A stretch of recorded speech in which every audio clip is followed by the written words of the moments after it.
Hello everyone and welcome back to Adoptions from the Heart TV. I'm your host, Amanda Aliberti. Today we are joined with Brandon and Noah, who are going to share their experience of building their family through adoption. So welcome guys. Hi. Hi. But take us back to the beginning stages of when you first were exploring building your family and what led you to Adoptions from the Heart. Here we go. Sure. Well, we got married in August of 22, and we kind of always knew we wanted to adopt, and then, I don't know, maybe a couple months afterwards, we talked. It was November. We were like, okay, let's start and see, and we had a friend that worked at A Better Chance for Our Children. I think that's the agency. So we scheduled a meeting with them first and kind of explored.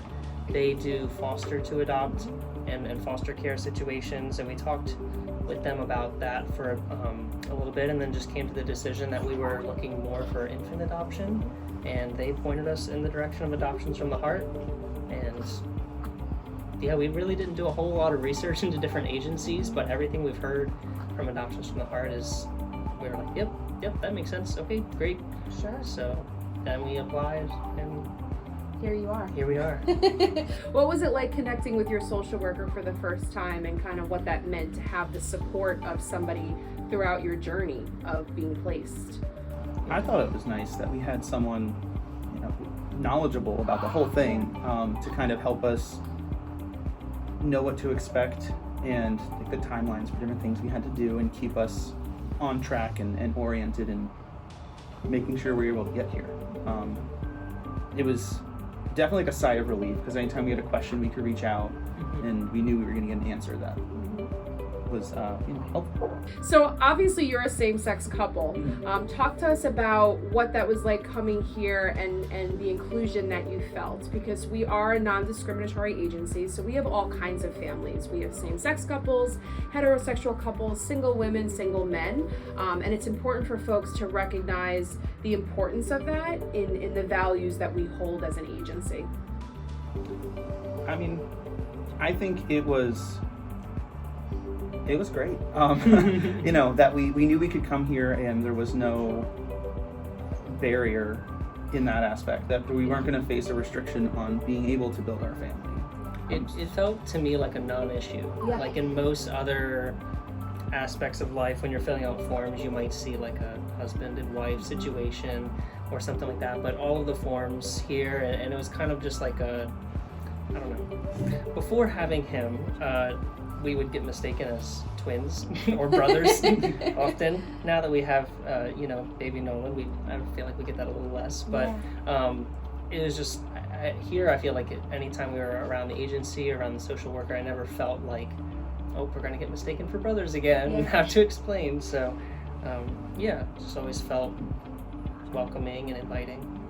Did you guys ever have any fears about the selection process and birth parents picking you and things like that? Because I know oftentimes LGBTQ families have that worry of like, are we waiting because we are a same-sex couple? Talk to us a little bit about that. I would sometimes go on the website and look at the matched couples, and there was a decent amount of same-sex couples who were matched. Getting those monthly reports and seeing that there were several parents each month who wanted a heterosexual couple. So we knew that was happening, but I don't think it was ever a huge hindrance for us, because, all the people that were matched just kind of really helped kind of tamp that down for us. Sure. So I appreciate you sharing that about the fact that you felt everything being so normal coming here, because life today in terms of stats is very different than years and years ago, to the point now where if I do have a same-sex couple ask me that question of like, well, do you think we're waiting a long time because of, the dynamic of our family? I feel like we see so many placements with same-sex couples now that it has become the normal, right? So for me, I don't see it as being a hindrance. Birth parents are going to have preferences in any sort of way, whether we're talking about the dynamic of a family or religion, or if they have other children. Like, you're going to have your preferences, right? And that's part of reviewing the profiles and you going with the family that you feel comfortable with. But ultimately, we want to make matches happen that are the right fit. And it sounds like in your situation, the birth parents chose you guys, right? So they reviewed your profile and they felt connected to you. What is your relationship like with birth parents? Do you have any level of openness? Not yet. Okay. We're really hopeful. Okay. But when we went down to Virginia, it was like I don't think we're gonna meet today, but we might meet at some point when we're down there, and then we just never did. But we, with the first batch of pictures and letters, we were actually still in Virginia, which is why we went to the Virginia office in person and just dropped them off. We got a little like photo album to put all the photos in, so as like sort of a small kind of gift thing. And then in our most recent letter to birth mom, we were planning on having an appointment down in Virginia, so we were like, if you aren't in the area or if you're free at that time, like, so we're just trying to like keep it open. And then I don't know if she has accepted the letters or not yet, but when she does, I hope that she feels that like spirit of openness. Sure. And I know she had identified wanting 2 visits a year, and the standard pictures and letters. So initially she was open to having some level of openness. So I think due to that, we are hopeful. We know that she is still going through that grieving process. Absolutely. And in time, she may go through her processing and recognize that she's ready. And maybe not. You don't know what's going to happen. Birth parents go through their own things just like anybody goes through things. But the fact that you guys are staying committed to sending your pictures and letters, continuing to offer the visit, is really meaningful.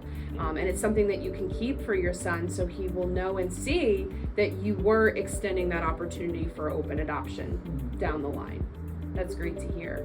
So what's life like today as parents? Is this what you envisioned it to be? I know you're new-time parents, but is this kind of what the expectation was of becoming dads? I think so. There's diapers and sleepless nights. I think we both enjoy it a lot. I think a lot of new parents make it out to be way scarier than it is. Yeah? They're like, oh my gosh, it's so hard. You're never gonna sleep. You're gonna postpartum depression, like all this stuff. But I don't know. Yeah, we don't sleep, but we don't sleep as well. We definitely get some sleep. We take turns. Luckily, there's 2 of us, so every now and then it's like, I'm feeling particularly tired, so I'll take a nap when I get home or whatever. But I don't mind getting up in the middle of the night and doing the feedings because he's just so darn cute. He's worth it. Yeah. And how long did you guys wait when you actually went into the books before you got the call? About 1 year and 2 months. 1 year and 2 so months, we were okay. on the books in the middle of April 2023. Okay. And we got our notification that we were matched in June of 2024.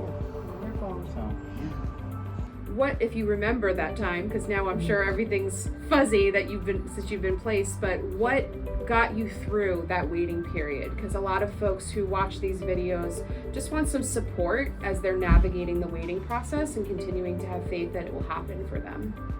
honestly, I think for me, it was getting those reports every month, kind of let us know, like, we could go through and say, oh, we were shown to that one, but not that one, based on what was said.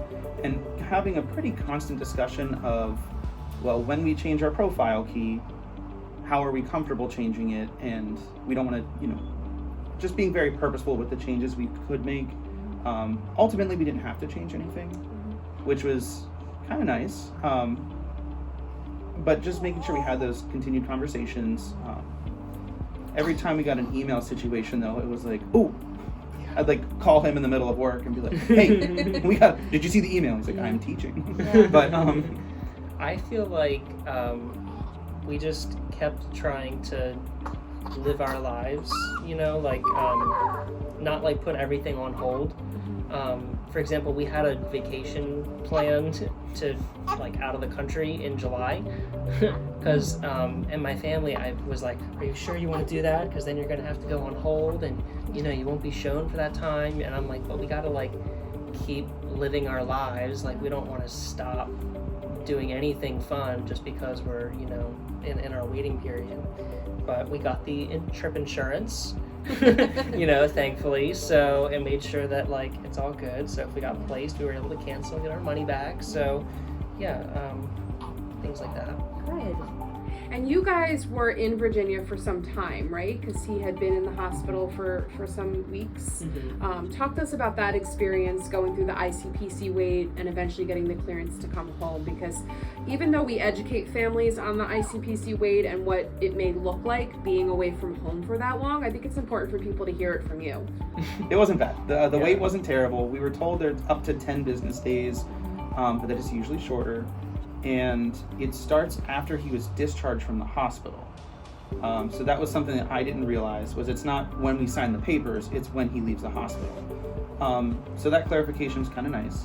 Just, we did it, so we had like 2 business days, and then the weekend. Yeah. And then it there was like that next holidays and stuff, so it kind of took a little longer. But we were in the hotel for 10 nights. Okay. But I don't mean to be like too promotional, but the hotel we were in was fantastic. I guess most hotels would be this way, but if you like have an infant and you're there for 10 days, that you're gonna like get to know the staff and stuff. But we got to know like the assistant manager and the manager of the hotel by first name. They gave us like a special rate because it was like linked up with the hospital. So we like booked it through the hospital and were able to get a special rate. They were like, let us know if you need anything.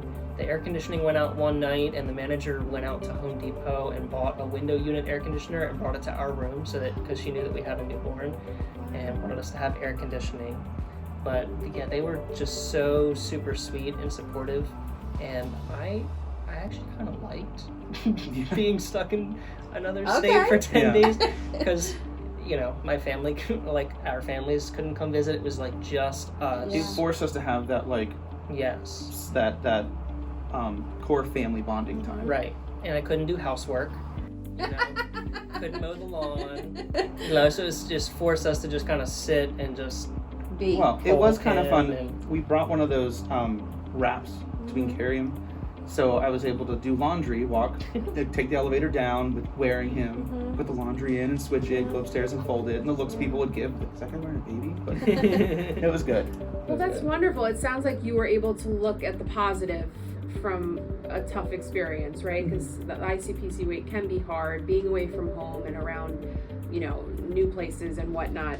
I appreciate that you guys say that. I would say most don't look at the positive of the wait and being away from home, but that's exactly what we talk about, is like appreciate this time where it's just you guys, because it probably won't be like that ever again. I think the other advantage is we didn't have to use any sick time or unpaid time.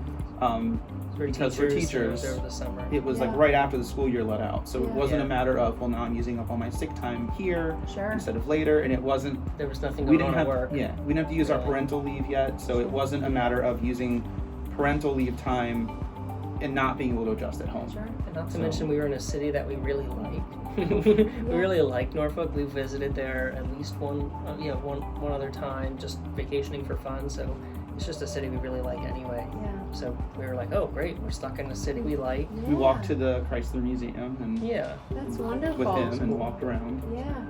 Well, I'm happy you guys overall had a really good placement situation, and it sounds like parenthood is going really well. Anything else you'd like to share with our community about your experience, or something you want folks to know? I think one thing, I know what you're talking about now. One thing that kind of sticks out to me is just the amount that not all like facets and agencies and whatnot are aware of how to handle adoption. So there have been some hang-ups in some areas of, you know, well, we require a birth certificate for this. We don't have one. It took a little while for some things, but we're there now. We're good. I think that's one of the big things. Just be patient, but also you might need to do some advocacy for your family. to ensure that things happen. We're normally a little more polite when we talk to people at our HR offices, but we had to not be because it was just going back and forth for a while. We were trying to get him medical insurance. Yeah, and I remember that Yeah. recently. Yeah, and I think that's a good point, is recognizing that sometimes not all organizations are fully aware of adoption practices. We hear that all the time. You can't do such and such because you don't have a birth certificate until your adoption finalizes. So making sure that you stick up for yourselves, lean on your social worker, because obviously we've had experience with other families. I think we actually connected you with another family through our program who, she's also a teacher, so to get some guidance from somebody else to help you in navigating some of that was important. Well, we wish you both lots of love and happiness in the future, and thank you for sharing your story. Thank you for having us and for all your help. Yeah. Well, thank you guys so much, and continue to tune in to future episodes.